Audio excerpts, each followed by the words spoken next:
What would you do if the person you trusted most, the one who shared your childhood secrets, your late-night confessions, your tears looked you in the eyes and stole the one thing she knew you loved? It started quietly, as betrayal often does. Little glances across the table, a laugh that lingered too long, a brush of the hand that could have been nothing, but wasn't. You tell yourself you're imagining it. You're the overthinker. Remember, that's what she's always called you. You've spent years being told you're too sensitive, too dramatic, too much. So you swallow it down. You let it pass. But poison doesn't announce itself. It seeps slowly until you can't remember what the water tasted like before it was tainted. Her name is Elise. Yours for this story could be anything, but the truth is, you're the older sister, the one who went first, who stumbled so she could walk. You were the one who held her hair back at parties, who gave her your jacket in the rain, who covered for her lies when she didn't want Mom to know.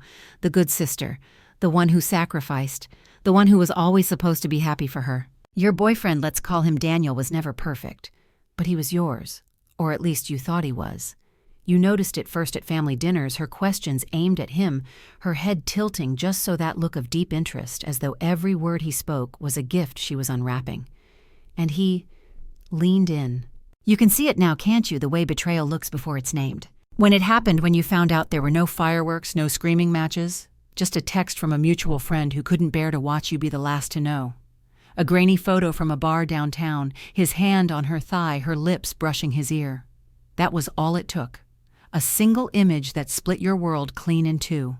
Do you know what it's like to have every memory rewritten in an instant? To realize that the birthday dinner where she couldn't make it was a lie? That the nights he worked late had someone else's perfume clinging to his collar? You tell yourself there must be a mistake, but deep down the truth sits there quiet and cold. She called you that night, voice, soft words, careful as though you were a wounded animal she didn't want to spook.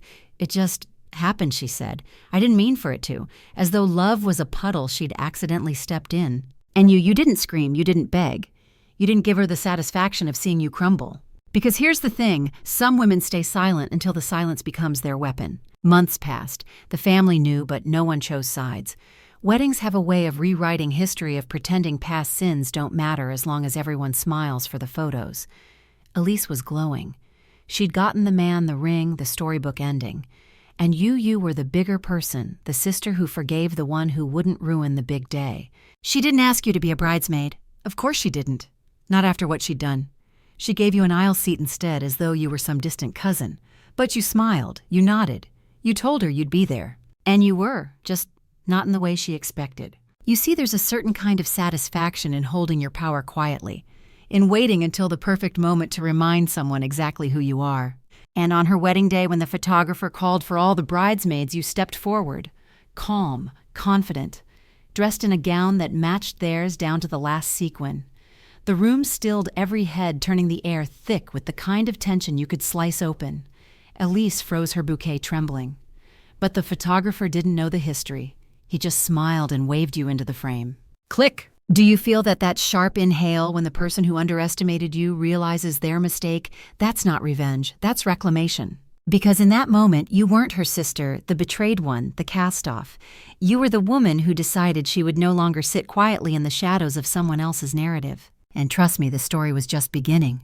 After that photograph, nothing was the same. The shutter clicked like a gunshot, and though no one else in the room knew it, the bullet had already hit its mark. Elise's smile didn't return right away. She tried to summon it back, lips twitching into something rehearsed, but her eyes betrayed her wide, flickering, scanning faces like a cornered animal. She didn't want a scene. She needed control. That was her power. And you'd just taken a piece of it. You didn't move out of the frame. You didn't fidget or look away. You stood there shoulder to shoulder with her best friends, the ones she'd chosen over you. The silk of your dress caught the light in the same soft shimmer as theirs, and in that moment you weren't an intruder. You were undeniable. Have you ever noticed how people can't hide the truth from a camera? The lens sees it all. That picture, that frozen slice of reality would live forever. Not just in the wedding album, but in every guest's memory. The whispers had already started before the flash cooled. Her maid of honor, a girl who used to idolize you in high school, leaned closer, murmuring, "I didn't know you were in the bridal party." You smiled. "Neither did I," you said, and let the words hang there like perfume, lingering and impossible to ignore. The rest of the day unfolded in brittle, forced cheer. Elise clung to Daniel like a lifeline, her laughter pitched just a little too high, her glances toward you sharper than she intended. She was supposed to be the golden bride, the center of every gaze, and yet the air kept shifting toward you. Not by force, not by drama, simply by existing where she thought you couldn't. At the reception, your seat was strategically far from theirs, tucked near the back, a polite exile. But the thing about being underestimated is that you learn to navigate shadows. You spoke to her coworkers, charmed the cousins she barely knew, made the elderly relatives laugh so hard their eyes watered. You weren't loud, but you were present, and presence is its own kind of power. When the speeches began, her maid of honor raised a glass to lifelong love, trust, and family, and for just a split second you caught Daniel looking at you. Not in longing. No, that part was dead, but in something like recognition. Maybe even guilt. A reminder that you were the mirror he'd chosen to turn away from but couldn't escape entirely. And here's the thing, people don't tell you about betrayal. It doesn't erase you. It tries to make you small, to compress your worth into something manageable for those who wronged you. But the truth is that you become a shadow they can't stop feeling. A silent presence in every room they enter, a question they can't quite answer. Later that night, when the lights dimmed and the dance floor filled, Elise approached you. Her bouquet was gone, her hair slightly undone, a sign that the day had started to wear her down. She leaned in, smile frozen, and said, "That was bold of you." "Was it?" you asked, tilting your head. "I just didn't want to miss the moment." Her jaw tightened. "This is my day." You met her gaze steady. "Exactly." You didn't argue. You didn't explain. You just let her sit with the truth that you could exist fully, unapologetically, in her perfect little bubble without her permission. Do you know what that does to someone like her? Someone who's built her power on control, on making sure you know your place. It cracks the glass. And once a crack forms, it only grows. By the end of the night, guests were slipping you sly glances, the kind people give when they sense a story they're not being told. You didn't feed them anything you didn't need to. The beauty of quiet revenge is that it writes itself in other people's minds. And as you left, heels clicking against the polished floor, you didn't look back. Not at her, not at him, not at the wreckage of their carefully curated illusion. Because you already knew the real storm was still coming. The next morning, the photo surfaced before the wedding hangover had time to dry. A cousin posted a carousel of images at dawn, and there you were, third from the left bouquet level, with your heart a ghost written into the lineup. Comments multiplied like ants on sugar. Didn't know she was a bridesmaid. Sisters reunited. Elise's maid of honor dropped a panic emoji, then erased it. Within an hour, the post vanished, but the screenshot had already taken root in 4 different group chats, and whatever nerve Elise used for control began to throb. You know this feeling, don't you, when the story slips out of someone's hands and starts walking on its own? You can try to chase it, but you look ridiculous sprinting after a rumor in heels. Elise called you voice-pitched to cheer that cut like glass. Could you ask people to take that picture down? It's confusing. Is it, you asked? It's just a photo. It's misleading, she said. And there it was again, that word she'd used on you since you were children. As if your existence needed a disclaimer. You didn't argue. You just let silence breathe until she suffocated on it. What no one knew not yet was that the dress you wore had a history. Before the betrayal, before the text that split your life, Elise had asked you to be her maid of honor. She'd cried mascara puddling against your shoulder and said there was no one else she trusted. She'd sent the link to the exact gown, the exact shade, the exact size. 2 weeks later, she took Daniel. 3 days after that, she sent a brisk message. The order was a mistake. Please return it. You didn't. Not out of pettiness. Out of something older and more honest, the refusal to keep absorbing other people's revisions of you. It was always like that in your house. Your mother was the quiet woman at the sink, hands in water, eyes careful. She made peace the way some women braid hair tight, neat, no loose strands. Your father preferred headlines to conversations, news to pain. Elise was the golden one, glittering with applause. You were the scaffolding that held the stage. When she forgot homework, you remembered. When she lied, you made the lie believable. The family system curved around her brightness, and you learned early that your best chances for love required dimming. That's the real cruelties families teach, not the slap, but the lampshade. So when you kept the dress, it wasn't about stealing a spotlight. It was about refusing to be erased from a moment you had already been written into. You weren't plotting. You weren't sharpening knives. You were simply preserving a fact in a world that ran on edits. By afternoon, the bridesmaid photo reached your mother. She texted you a single trembling sentence. Why did you do that? No punctuation, no greeting, as if motherhood were a courtroom and you the surprise witness. You called her. I stood for a picture. She's upset, your mother whispered, lowering her voice, though no one else was home. You know how she is. You closed your eyes. I know exactly how she is. There was a pause, the kind that held whole decades. You could hear the sink faucet water trying to rinse what wouldn't come off. We all have to move on, your mother said finally, a phrase that had solved nothing for years. We all. As if your pain were a clumsy casserole passed around until it cooled. Do you feel the pull to apologize? To smooth it over, to offer yourself up like gauze? Because that's what you've always been. Resist it. Notice how often you're asked to be generous with your own disappearance. 2 days later, the photographer emailed you by accident. A logistics note blasted to the bridal party, your name caught in the CC like a fish in a net. He needed everyone's full names for the gallery. You stared at the screen for a long moment, then typed back, "Add me as honorary bridesmaid sister." You hit send before you could breathe yourself out of it. Elise called within minutes. "Are you trying to humiliate me?" "No," you said, and it was the truest thing you'd spoken in months. "I'm done being humiliated. You don't get to rewrite history." You laughed, then a small tired sound that felt like a door unlocking from the inside.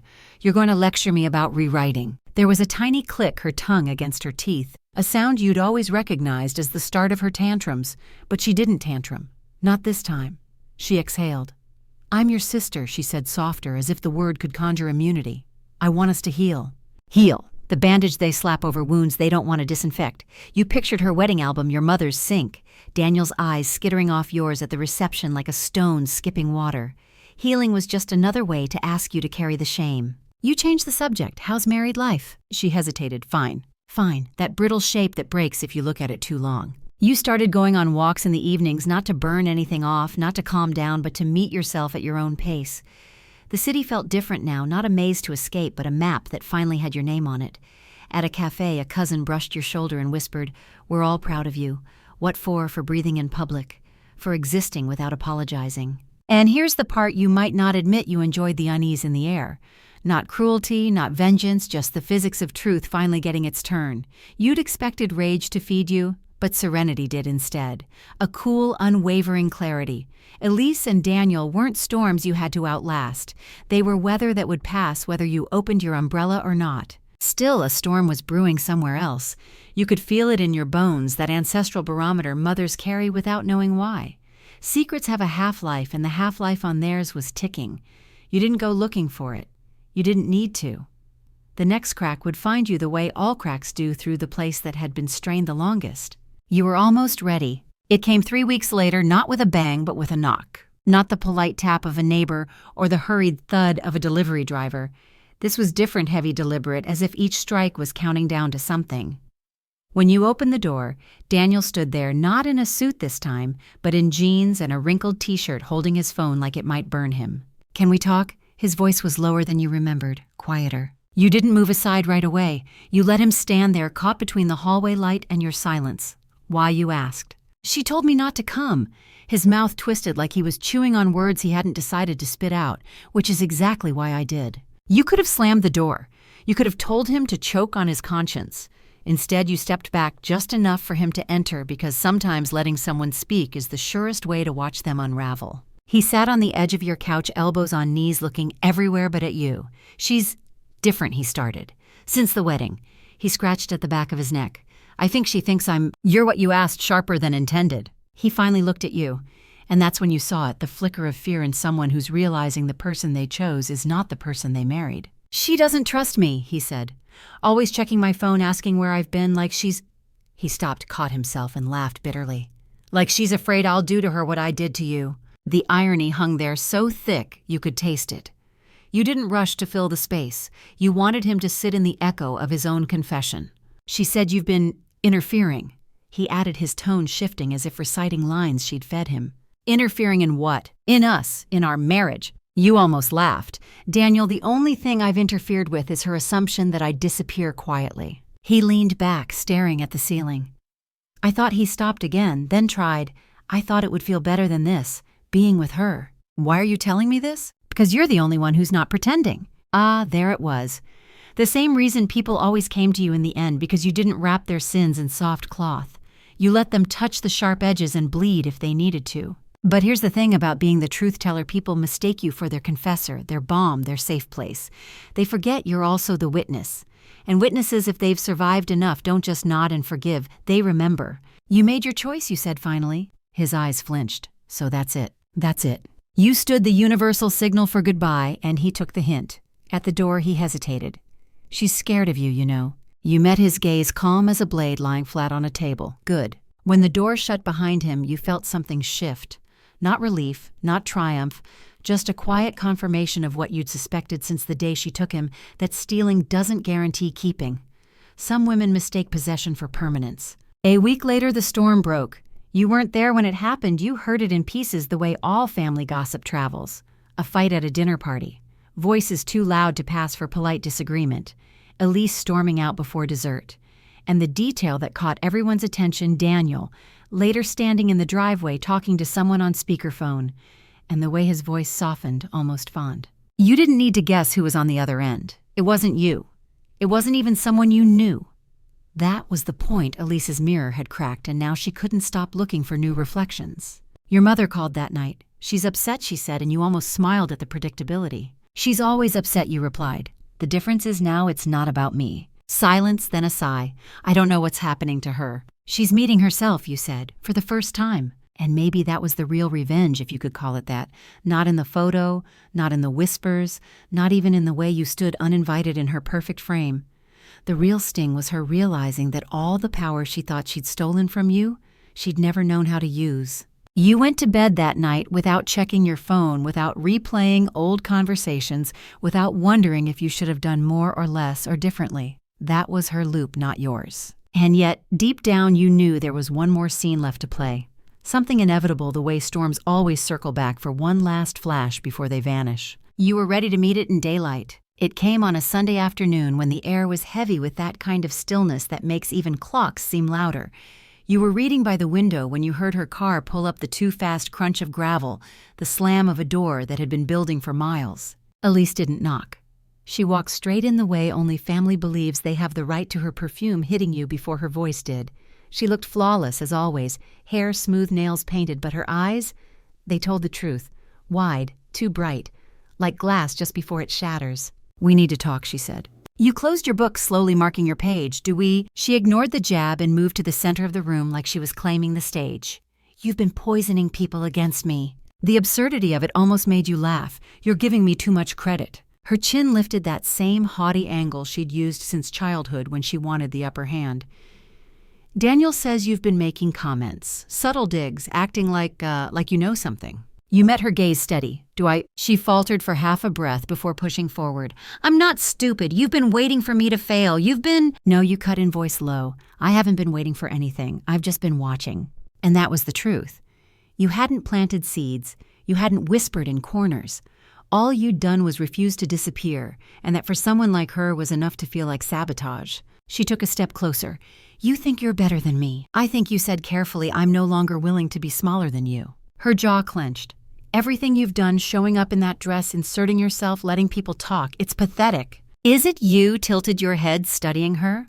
Or is it just the first time you've been forced to live without me cushioning your image? For a moment, neither of you spoke. The room was thick with it, years of swallowed resentment of roles neither of you had agreed to, but both had played. You were supposed to have my back, she whispered. And there it was, the slip. Not anger now, but the raw, frightened voice of the little girl who used to crawl into your bed during thunderstorms. I did, you said, for years, even when you didn't deserve it. But having your back doesn't mean letting you put a knife in mine. Her eyes glistened, but she didn't cry. Elise never cried when you expected her to. Instead, she straightened, pulling the mask back on. Daniel and I will be fine. Whatever you're trying, it won't work. You smiled soft and knowing. I'm not trying anything. That's what scares you. She turned to leave, then heels sharp against the floor, but paused at the door. One day she said over her shoulder, you'll regret this. You almost thanked her, because in that moment you understood exactly how far you'd come, that her threats no longer reached you. When the door shut, the silence that followed wasn't heavy. It was clean, weightless. In the weeks after, you saw less of her. No more sudden calls from Daniel, no more sideways family comments meant to test your loyalty. It was as if she'd finally accepted that you weren't going to play the part she'd written for you. Or maybe she just realized the audience had started watching another act entirely her own. And here's the secret no one tells you: when you stop chasing the role of the bigger person and start being the truer one, people either adjust or drift. Elise drifted. Daniel, too. Months later, you heard they were in counseling, that she'd been caught going through his email, that he'd started sleeping at his brother's house to get space. You didn't gloat. You didn't offer advice. You didn't even think much about it, because their chaos was no longer your ecosystem. One night while walking home, you passed a bridal shop. In the window was a mannequin in a gown almost identical to Elise's veil, spilling like a waterfall over glass shoulders. You paused, not out of nostalgia, but out of recognition. The dress was beautiful, but it wasn't yours. And that finally didn't matter. You went home, made tea, and sat by the window again. The city lights flickered in the distance, steady and indifferent. You thought about all the years you'd given to being the scaffolding, the shadow, the keeper of peace. And you realized that peace built on your silence wasn't peace at all. It was captivity. Not anymore. The woman who knows her worth doesn't beg, she watches. Then she rises. And